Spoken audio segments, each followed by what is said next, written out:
Olá, meu aluno, estamos chegando já no final dessa aula. Agora a parte 4, que vamos falar sobre disjuntores e o efeito dos curtos-circuitos.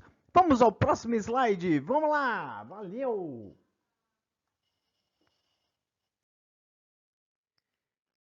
Disjuntor. Também era muito comum antigamente falar em fusível, ainda é utilizado fusível em postes de rua, ligações antigas, ainda tem o fusível, entradas de prédio, mas o moderno nas casas, nas indústrias, hoje em dia é o disjuntor. Disjuntor, que é este aparelhinho aqui, ele parece um interruptor. Mas ele fica dentro daquele quadro de força. Sabe o quadro de força que você tem na entrada da tua casa? Às vezes na sala, às vezes na cozinha, na área de serviço, tem um quadro com um monte desses disjuntores que parecem interruptores. São equipamentos de segurança. Ele ajuda a prevenir se passar um excesso de elétrons pelo fio. Se vier mais elétrons do que o fio aguenta, do que ele suporta. E aí pode derreter o fio e gerar um incêndio, causar um acidente, é perigoso. Então o disjuntor ele protege contra sobrecarga, se você ligar aparelhos demais, e curto-circuito. Quando você junta, por exemplo, um fio de 110 com o fio de 0, você não vai ter, se você juntar os dois, não vai ter resistência nenhuma. Resistência zero quer dizer que pode entrar um monte de corrente elétrica. Entrou um monte de corrente, a potência é muito alta, é muito elétron lá dentro, muita energia, muita potência, superaquecimento, incêndio, perigo. Então se usa o disjuntor, que é o interruptor. Professor, eu tô vendo que tem um disjuntor e também tem um interruptor. Não faz sentido. Faz sim. O interruptor, ele tá lá na entrada do cômodo da casa. Quarto, sala, cozinha, ele tá na entrada para você poder apertar no dia a dia. Interruptor é para o uso do dia a dia. O disjuntor, ele tá lá por segurança, se acontecer algum incidente na fiação, né, no circuito, ou se você precisar fazer uma manutenção. Vamos supor que quebrou o interruptor ou quebrou o soquete da lâmpada onde ela está presa, eu preciso trocar. Eu vou no disjuntor, eu pego o botãozinho aqui, eu desarmo, desligo o disjuntor e posso mexer com tranquilidade no circuito. Um detalhe mais, o disjuntor sempre é ligado no fio chamado fio fase. Fio fase é o fio de 110. Então ele é sempre ligado no fio 110. Verdade que se ele for um fio de 220, como aqui um é 0, 0 não precisa de disjuntor. Mas se ele fosse 220, eu teria 110 e do outro lado eu teria menos 110. Eu teria que ter um disjuntor para cada fio. Sim, é um disjuntor duplo, que quando ele desarma os dois fios ao mesmo tempo, tá? Mas o 0 volts é um fio neutro, ele não precisa de disjuntor, basta no fio fase. A hora que o disjuntor cair, é igualzinho como o que acontece com o interruptor. Disjuntor caiu, para de passar corrente elétrica e fim. E aí a lâmpada vai apagar. É mais ou menos o que eu estou mostrando nesse segundo desenho. Eu tenho aqui um disjuntor, tá vendo? E um circuito de uma casa, sei lá, duas lâmpadas. Pode ser no mesmo lúcio, pode ser em cômodos diferentes. Enfim, duas lâmpadas ligadas em paralelo, como é na sua casa. Sua casa, tudo está ligado em paralelo, menos o disjuntor.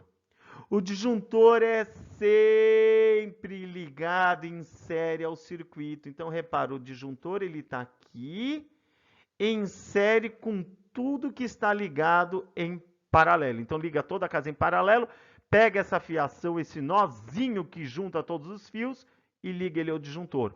Quando cai a chave do disjuntor, que você pode ver aqui nessa figura, né? Onde estava a posição da chave, agora a chave está aqui. Eu digo que o disjuntor caiu. Tudo bem, ele foi para cima aqui nesse sistema, mas é um sistema de mola, ele consegue empurrar para cima se for o caso, não tem problema.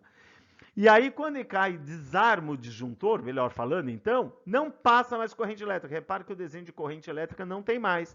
E as lâmpadas param de funcionar, elas apagam. Tá bom?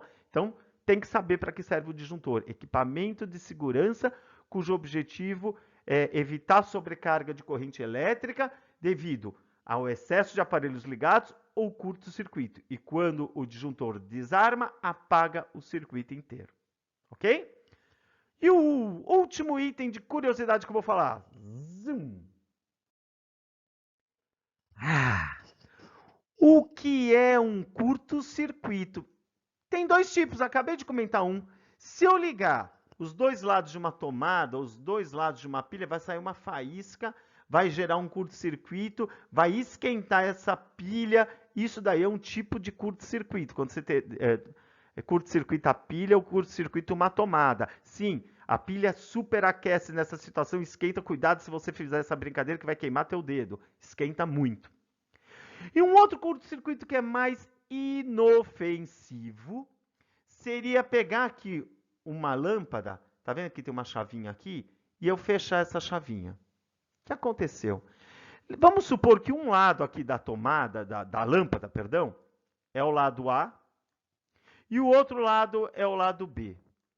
Quando eu fecho o circuito, esse A, ele pode passear pela lâmpada assim, como se essa letra A passeasse pelo nó. E aqui deixa de ser o B e passa a ser o A. A lâmpada tem os dois lados com o mesmo potencial elétrico. Tipo assim, vamos supor, só inventando, que esse lado da lâmpada está com 15 volts. O outro lado da lâmpada também está com 15 volts. E aí o que acontece? Se os dois têm 15 volts, lembra que U é DDP, diferença de potencial, uma conta de menos. Eu tenho que fazer o 15 de um menos o 15 do outro. 15 menos 15, 0 volts. 0 volts. 0 volts significa que não tem DDP para essa lâmpada.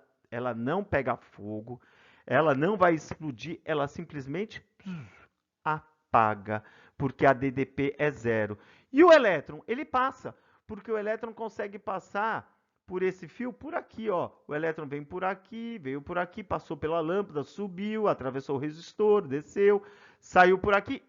Como aqui a DDP é 0, o elétron passa por baixo, por esse fio e vai embora. Então essa lâmpada deixa de funcionar no caso de um curto circuito, que eu gosto de chamar de CC. Perfeito? E para fechar, agora falta fazer exercícios. Agora eu vou recomendar você pegar a ficha que tem os exercícios e tentar exercitar. A ficha ela vem também com um resumo de tudo que eu falei, tá? Então vem o resumo das formulinhas, os detalhezinhos, tá na ficha. Então eu falei para chamar mais a atenção de vocês, por isso eu gravei o vídeo. E agora na ficha você tem por escrito e tentar desenvolver os exercícios observando os detalhes para um circuito série, paralelo, e lá vai ter um desafio a mais, vai ter o circuito misto. E isso vai ser conversa para outra aula. Uou! Bom estudo para você. Valeu, fui, tchau.